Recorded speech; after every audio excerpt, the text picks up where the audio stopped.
If you haven't heard about Project 2025, stop what you're doing and watch this. Project 2025 is a plan for Trump's second term that would transform America into a far-right Christian nationalist militarized state.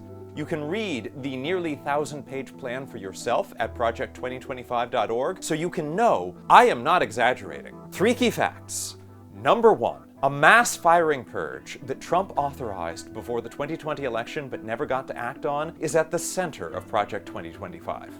Now, more than 2 million Americans across the country are part of the federal civilian workforce. Scientists at scientific agencies, doctors at the FDA, accountants at the IRS. We want experts doing jobs that require expertise. But more than 50,000 of them would be fired under this plan and replaced with MAGA loyalists who would use the power of these agencies to fundamentally change the nature of America without needing to involve Congress.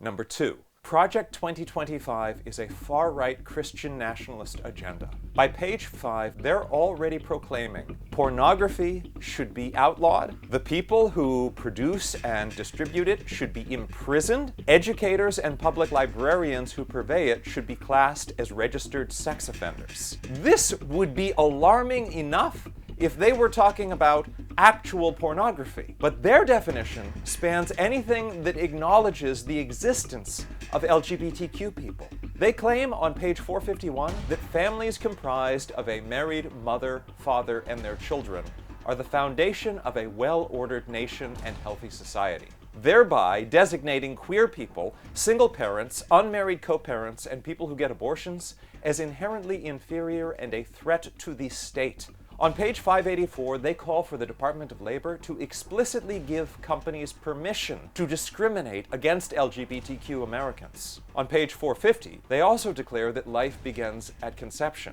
and abortion is, quote, not healthcare. Accordingly, the FDA would ban abortion medications, as detailed on page 458. The administration would also seek to strip abortion services and contraception from health plans. See pages 483 and 585. Number 3. Project 2025 envisions a militarized police state where law enforcement is answerable only to the president. Maybe you live in a blue city or state and you think, I don't have to worry about my librarians being imprisoned? Guess again. Page 553 lays out how Trump's Justice Department will take over local law enforcement if they don't like how your own elected officials are running things. And they will prosecute district attorneys that they don't agree with. The plan also strips the FBI director of their independence, making them a lackey of the president. See page 549. And on page 104, the plan reduces the number of military generals, so power is more fully consolidated in the commander-in-chief. A central focus of the new police state would be Trump's goal of undertaking the largest domestic deportation operation in American history. Immigration enforcement is to be conducted like a war, with the military deployed within the U.S., and millions of immigrants rounded up and thrown into newly constructed mass holding camps. A powerful new border security and immigration agency would replace the Department of Homeland Security. See page 133. This would also mean that DHS's efforts to combat far-right domestic terrorists would stop altogether. One plan that is not in the public document, but that members of the Project 2025 team reportedly disclosed to the Washington Post, is to invoke the Insurrection Act to have the military suppress public protests against Trump. I'm just scratching the surface. The plan is loaded with actions ranging from changing labor rules to effectively end overtime pay, that's on page 592, to slaughtering wild horses, that's on page 528. You can do your own deep dive on their website, project2025.org.